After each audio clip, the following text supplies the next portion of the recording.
ಅಗ್ನಿ ಮುಖದಿಂದ ಜಲ, ಜಲದ ಮುಖದಿಂದ ನೆಲ ಆಗೈತಿ. ಇಲ್ಲಿ ಅಧ್ಯಾತ್ಮದೊಳಗೆ ನಿನಗೆ ಹೇಳ್ಬೇಕಾದ್ರ ಮುಂದೆ ಇಲ್ಲಿ ತಗೊಂಡು ಬಂದಿದ್ವಿ. ಮನೆಯೊಳಗೆ ದೇವರಿಲ್ಲ, ಮನ್ಯಾಗ ದೇವರನ್ನ ಎಲ್ಲಿ ಹುಡುಕಾಡಕ್ ಹೋಗಾಡ. ಮನ್ಯಾಗ ಏನು ದೇವ್ರ ಸಿಗ್ತಾನೆ ನೀನು? ಮೊದಲು ಮನೆಯನ್ನೇ ನೀನು ಸುಡಗಾಡ ಹೋಗ್ಬೇಕು. ಯಾರು ಉದ್ಧಾರದೊಳಗೆ ಆಗಿಲ್ಲ. ಹಂಗೆ ಮನ್ಯಾಗ ದೇವರಿದ್ರ ಅಂತ ಗುರು ಬಸವೇಶ್ವರು ಕುಲಕುಮಾರಿಗೆ ಕಲ್ಯಾಣ ಕಳಿಸ್ಕೊಂಡ್ರು. ಮತ್ತೆ ಮನ್ಯಾಗ ಅಲ್ಲೇ ಹುಡುಕಾಡ್ತಿದ್ರು. ಅಲ್ಲೇ ನಿಮ್ಮ ಮನೆ ಹುಡುಕಾಡ್ತಿದ್ರಿ. ಹದಿಮೂರದಾಗ ಎಲ್ಲ ಮನೆ ಹುಡುಕಾಡ ಹಂಗೆ ಬರಂಗಿಲ್ಲ. ಮನಿಯೊಳಗೂ ಹೊರಗೈತೆ. ಅದಕ್ಕೆ ಹೇಗೈತೆ ಅಂದ್ರೆ ಶಿವಶಕ್ತಿ ವಾಕ್ವಾದಿದು. ಇದು ಈ ಶಕ್ತಿ ಆದಿಶಕ್ತಿ ಇಷ್ಟೆಲ್ಲ ಬ್ರಹ್ಮಾಂಡವನ್ನು ಮಾಡಿದಾಳ. ಸರ್ವಂದ ಗುಡಿ ಒಳಗ ಓಂ ನಮ ಶಿವಾಯ ಅಂತ ಬರ್ದಾರ, ಹೆಂಡತಿ ನಮ ಶಿವಾಯ ಅಂತ ಬರ್ದಿಲ್ಲ. ಅದಕ್ಕ ಪಂಚಾಕ್ಷರಿ ಮಂತ್ರ ಅದು. ಯಾಕಂದ್ರೆ ಓಂ ನಮ ಶಿವಾಯ ಇದೆಲ್ಲ ಸುಮ್ಮನೆ ರಗ್ತೀವಲ್ಲ, ಟೈಮ್ ಪಾಸ್ಗೋಸ್ಕರ ನಿನ್ಗೆ ಜೋಡ್ ಮಾಡ್ಕೊಳ. ನಿನ್ನಿಂದ ಯಾವುದೂ ಆಗಿಲ್ಲ. ಇನ್ನ ಚಂದಿ ನಾಳೆ 4 ತನಕ ಇಂಥದ್ದು ಮಾಡಿ ನನಗೆ.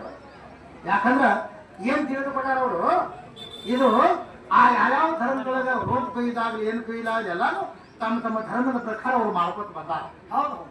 ದೇವನೊಬ್ಬ ನಾವು ಹಲವಾದ ಪ್ರಸಾದ ಅಂದ್ರ ಕೆಲವೊಬ್ರು ಕುಳ್ಕೊಂಬ ಹಚ್ತಾರ, ಕೆಲವೊಬ್ರು ಭಂಡಾರ ಹಚ್ತಾರ, ಕೆಲವೊಬ್ರು ನಾನಾ ತರ ಹಚ್ತಾರ. ಅವ್ರವ್ರ ಭಕ್ತಿ ಅವ್ರಿಗೆ ಬಿಟ್ಕೊಟ್ಟ ವಿಷಯ ಅದ. ಯಾಕಂದ್ರ ಈ ದೇಶದಲ್ಲಿ ಅನೇಕ ಸಂಸ್ಕಾರಗಳನ್ನ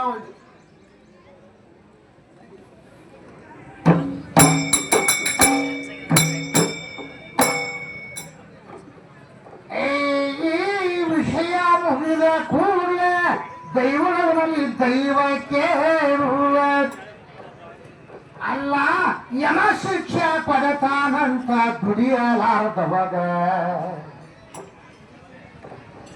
ಈ ಯಮನ ಒಳಗ ಸಂಶಯನಗ ಬಂದವದರಾಗ ಇದು ಪಂಚಮಭೂತದ ಶರೀರ ಜಗದಾಗ